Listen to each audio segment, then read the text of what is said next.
ప్రపంచ దేశాలన్నింటిలోని కూడా వేలుతుంటారు. కానీ ఈ దేశానికి కష్టం వచ్చినప్పుడు, ఈ దేశానికి ఇబ్బందికర పరిస్థితి వచ్చినప్పుడు మాత్రం పెదవి విప్పరు. ఇదేం చోద్యం?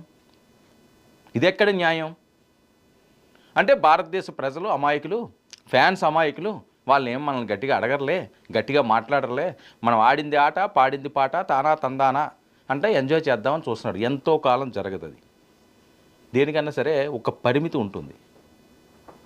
ఆ లిమిట్స్ ఎప్పుడైతే దాటినాయో యాక్షన్ వేరే రకంగా ఉంటుంది, ప్రజల్లో తిరుగుబాటు వస్తుంది. ఈరోజు పాకిస్తాన్లో జరిగింది అదే కదా, పాకిస్తాన్లో జరిగిన తిరుగుబాటు అదే కదా. ప్రజలే తరిమి తంతున్నారు, ఆర్మీని గుడ్డలు ఉడదీసి పడివేస్తున్నారు.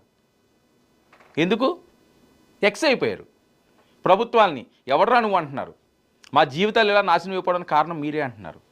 ఆ తిరుగుబాటు ప్రతి దగ్గర వస్తుంది, అంతవరకు తెచ్చుకోవద్దు. ఇక దేశం కోసం ప్రతి ఒక్కరూ సైనికుల్లో మారాల్సి వస్తే ముందు వరుసలో నిలబడతాను